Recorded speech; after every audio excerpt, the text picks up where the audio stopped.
In today's video, I'm going to teach you how to add volume-based support and resistance zones in TradingView Pro, quick and easy.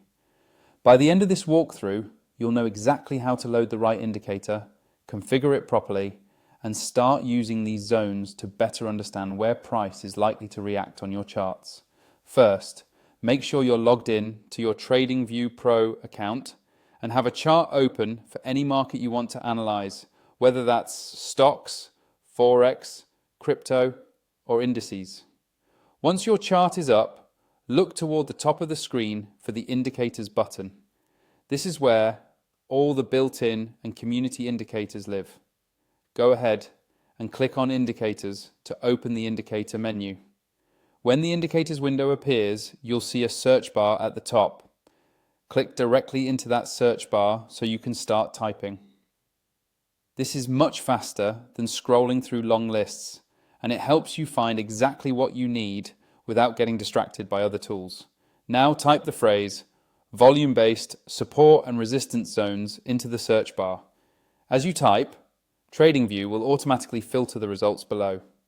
Make sure you select the indicator with that exact name, or the closest match you see that clearly states it is volume-based support and resistance. Once you click it, TradingView will immediately add it to your current chart, and you should see new horizontal zones or bands appear across key price levels. These zones are generated using volume data, which means they highlight areas where a lot of trading activity has taken place, often acting as strong support or resistance. With the indicator now visible on your chart, the next step is to customize it so it matches your style and time frame. To do this, hover over the indicator name at the top left of your chart or in the indicator list, then click the settings icon. This opens the settings panel for the volume-based support and resistance zones.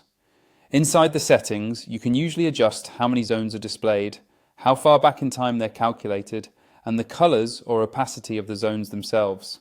If your chart looks too cluttered, reduce the number of zones or increase transparency. If it looks too empty, extend the look back period or allow more levels. Take a moment to experiment so the zones are clear but not overwhelming.